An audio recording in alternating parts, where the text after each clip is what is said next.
天的行程是探訪烏茲堡，參觀烏茲堡各大景點，接着開車前往法蘭克福，晚上住宿法蘭克福 Avani 飯店。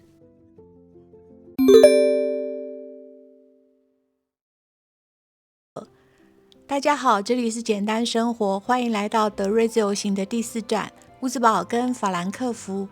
首先我們來到烏茲堡，清晨的烏茲堡，電車悠悠哉哉地穿梭在石板路上，行人可以跟汽車共享空間，卻非常的優雅又有秩序。這其實是我非常羨慕的一個場景。那此外，如果你對德國的羅曼蒂克大道感興趣，烏茲堡絕對是不可錯過的第一站。然後眼前有2座巨大塔樓的，就是11世紀就蓋好的聖基列安主座教堂，它也是這座城市的信仰中心。再往前走，紅紗掩蓋的新教堂會讓你眼睛一亮。比起隔壁鄰居的莊嚴隆重，它走的是巴洛克的華麗風格，外牆像波浪一樣優雅。同時，它也呈現出18世紀德南特有的華麗感。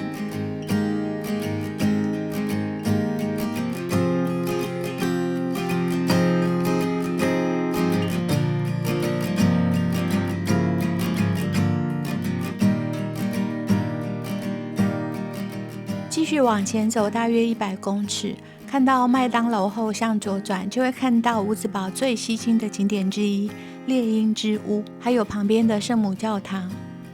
獵鷹之屋的外牆像貼滿了金黃色的蕾絲雕花，洛可可風格展現得淋漓盡致哦。當陽光斜照，那些天使跟花環浮雕，美得像精雕細琢的藝術品。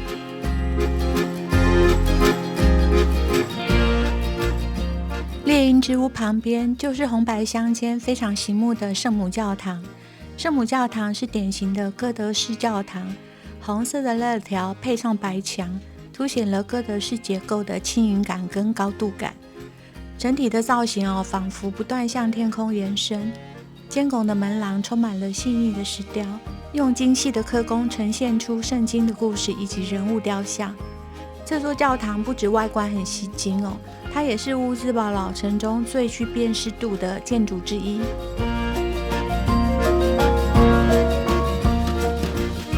聖母禮拜堂周圍就是烏茲堡最熱鬧的市集廣場，有餐廳、咖啡廳、麵包跟精品店。這裡不只是宗教建築的聚集地，也是城市生活的中心。漫步老城時絕對不能錯過這裡。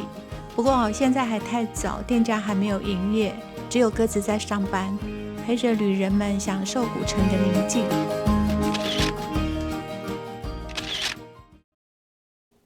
接着走上12世紀的老美因橋，這是烏茲堡最老的石橋，橋上有12尊的聖人守護着。漫步在橋上，可以遠眺山上的要塞瑪麗恩城堡跟葡萄園畫面經典到不用濾鏡就很美很美。這是守密聖人因為對王後的告解內容守口如瓶然後就被國王處死了，簡直是保密防諜的始祖。橋的另一頭是當地居民區，旅客到這裡就可以華麗轉身了。回頭看看老城，陽光灑在石板路上，雙塔的天際線盡收眼底，這才是烏茲堡最迷人的名片。下了老美因橋，前方不遠處就是主座教堂，左邊是市政塔樓，然後往前走就是市政廣場。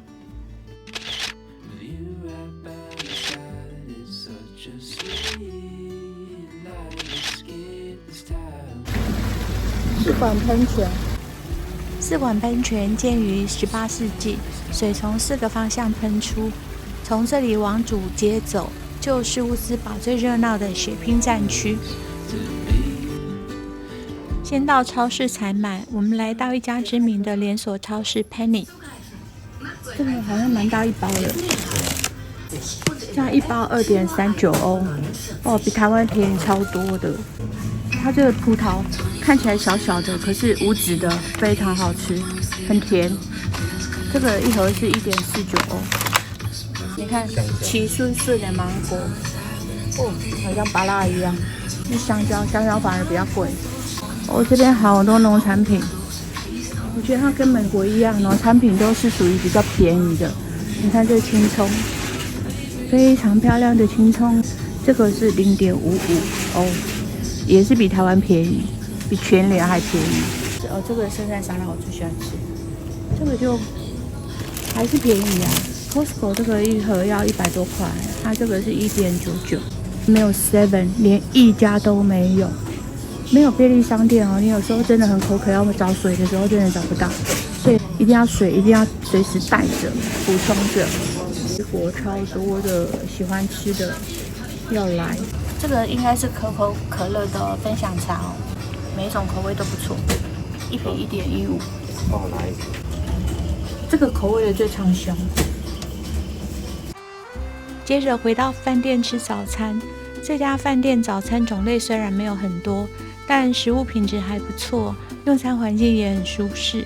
然後吃飽飽 check out 後，準備要開車前往烏茲堡官邸。快到官邸時，會看到代表這個地區精神跟文化的法蘭克尼亞紀念柱。然後官邸前的廣場也有法蘭克尼亞噴泉。烏茲堡官邸已被列為世界文化遺產，整個外觀展現了18世紀巴洛克建築的巔峰。花園廳是以前貴族的等候區，以前大家都在這邊等待侍從的引導，順便交換情報、結交人脈。簡單說，就是18世紀的政商界的社交戰場。走上2樓，視線會被世界最大的單幅天頂畫吸走。600平方公尺的壁畫畫滿了4大洲5大洋，寓意統治者的權力無邊。不過看完這幅畫，你的頸椎病大概也治好了，因為你一直要仰頭讚嘆：哇，怎麼那麼美！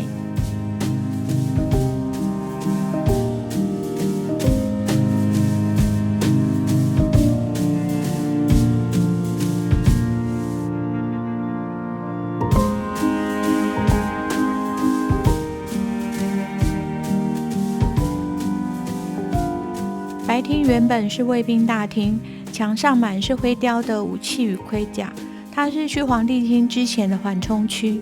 然後灰白色的洛可可風格非常的輕盈哦，給賓客在進入重頭戲前先調整一下自己的步伐。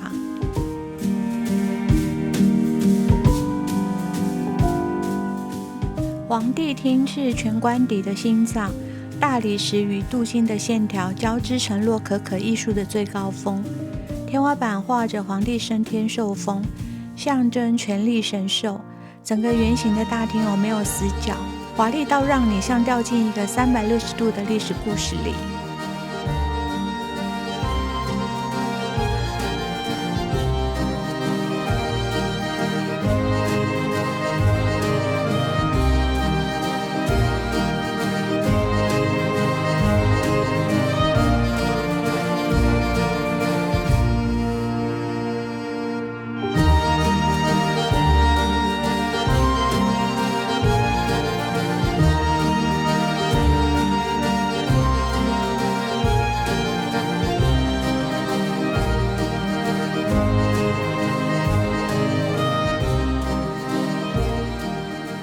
鏡廳是主教的私人精品室哦，綠漆加上金箔，華麗到沒朋友。這裡是主教秀品味的地方哦，後方則是他的寢宮。接下來就是主教的私人寢宮了，奢華程度完全沒在客氣的。這個是主座教堂，還有官邸本身，然後另外遠方的就是馬林堡。從窗外看出去，可以看到官邸、主教座堂、瑪麗安堡、烏茲堡最重要的建築都到齊了。這邊就是維爾茨堡皇宮的後花園。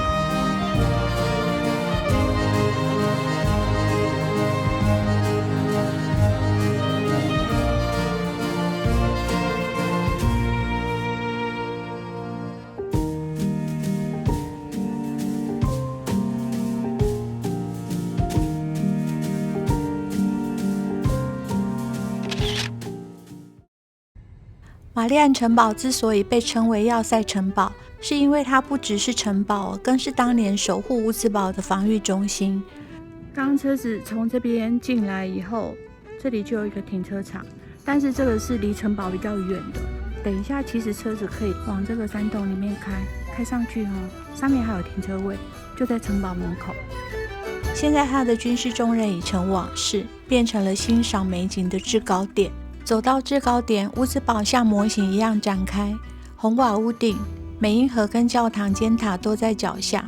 這個景色值得你多按幾次快門。以前主教們就住在這座城堡裡面只是後來覺得山上太偏僻，離市區太遠，於是才在城中心新建如今的烏茲堡主教官邸。簡單來說，就是把生活重心從像我們的陽明山搬回信義計劃區的概念。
接下來要從烏茲堡開車前往德國第5大城市法蘭克福。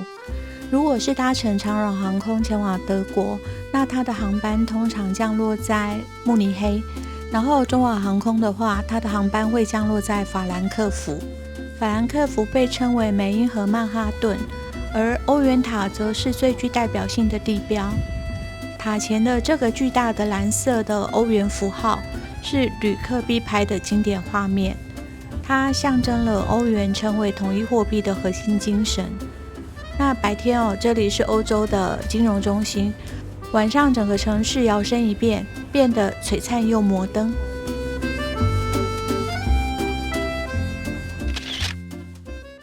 下來我們來歌德之家，這是歌德的博物館。這邊也非常熱鬧，然後前方那邊就有一個歌德廣場，從這邊轉彎過來，這棟就是歌德之家。接着來到德國最偉大的文學家歌德的誕生地——歌德之家。這座房子展現了18世紀法蘭克福富裕人家的生活樣貌。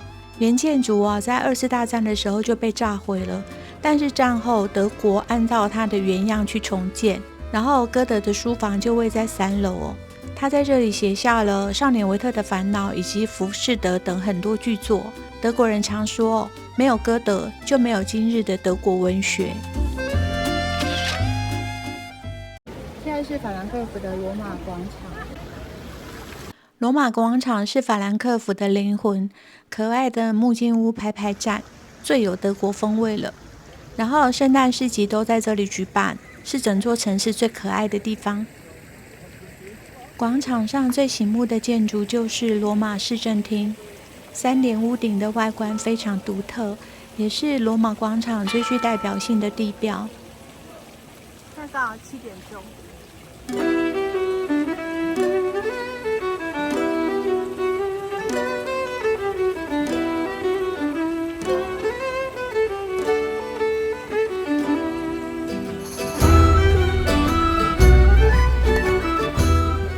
廣場中央的正義女神噴泉同樣很吸睛，女神手持天平，象徵公平與正義，是這座城市的歷史與精神的象徵。廣場的一側老尼古拉教堂則以紅白相間的可愛外觀著稱。教堂不大，卻是法蘭克福現存最古老的教堂，默默見證了這座城市數百年的變遷。有空記得來這裡喝杯咖啡。羅馬廣場會讓你感受到法蘭克福最迷人的一面。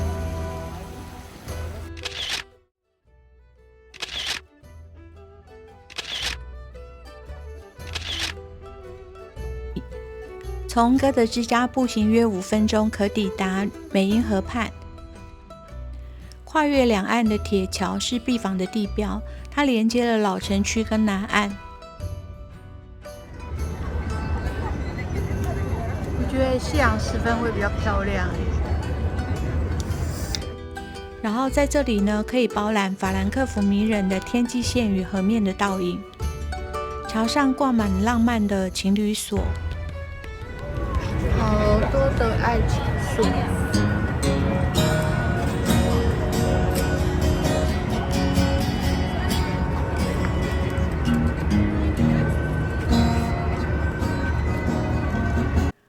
南岸是以哥德式的三王教堂跟頂尖的博物館群，像史泰因美術館、電影博物館聞名世界。北岸則能觀賞歷史博物館與老城區最古老的建築群。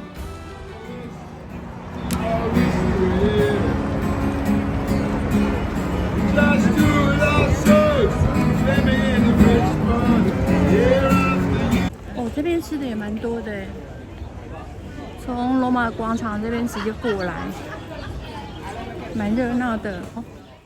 離開鐵橋，經過聖保羅廣場，周邊全是咖啡館跟露天咖啡座。隨着人潮變多，街景從古意小巷轉換成繁華的都市，生活節奏明顯快了起來。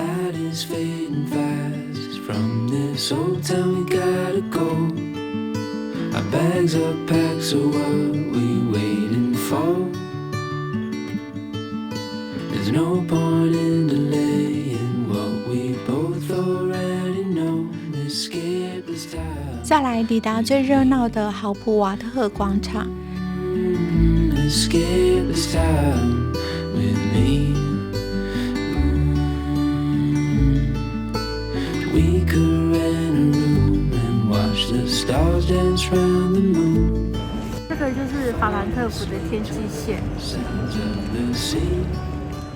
逛累了，還可以去旁邊的麥當勞試試德國版跟台灣版的麥當勞有什麼差別。這邊就有一家麥當勞，我們來吃麥當勞，都可以自己點，太好了，我可以特制自己愛吃的。Pick up at the counter。這大麥克在全世界我也覺得味道都差不了多少，不過這邊口味淡一點。然後它的雞塊很特別，它有加黑胡椒，所以台灣的麥克雞塊都不會辣，這邊有一點點小辣，因為有黑胡椒，不過口味還蠻好吃的。晚餐後回飯店，順便欣賞夜景。車子穿梭在玻璃帷幕高樓間，突然街景變老，霓虹燈變亮，結果誤闖了紅燈區。這趟夜行剛好為法蘭克福畫下驚喜的句點。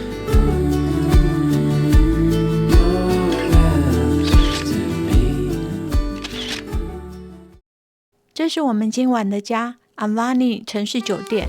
這家飯店設計走電音潮流風，霓虹燈閃亮亮，一走進來就有夜店的氛圍感。餐廳跟酒吧相當的寬敞哦。晚上這裡是充滿節奏的潮流酒吧，早上則會變成自助餐廳。簡約利落的線條帶出清新輕鬆的用餐氛圍。早餐區規劃得非常清楚，精緻度很高，這個早餐都能感覺到滿滿的時尚節奏。這家充滿設計感與輕派對氛圍的飯店，大推。今天法蘭克福住的飯店哦，這家感覺還不錯哦，蠻新的，淋浴間很大，然後洗手槽也是非常乾淨。然後進門這邊有大衣櫥，這裡有小冰箱，不過一樣哦，飲料跟水都是要錢的。然後這個房間2張單人床，空間蠻大的，2個人住還蠻舒服的，沒有 view 就是了。這家飯店不錯哦。明天將前往帕波的小鎮山丘，俯瞰萊茵河最上盡頭的歐米伽灣。詩人山城海德堡，以及萊茵河畔童話小鎮 Bacher Rock， 繼續探訪德國的文化與美景。歡迎繼續收看、訂閱、開啟小鈴鐺、按讚並分享哦，謝謝。這裡真的美到不像話哎，天哪，好美哦。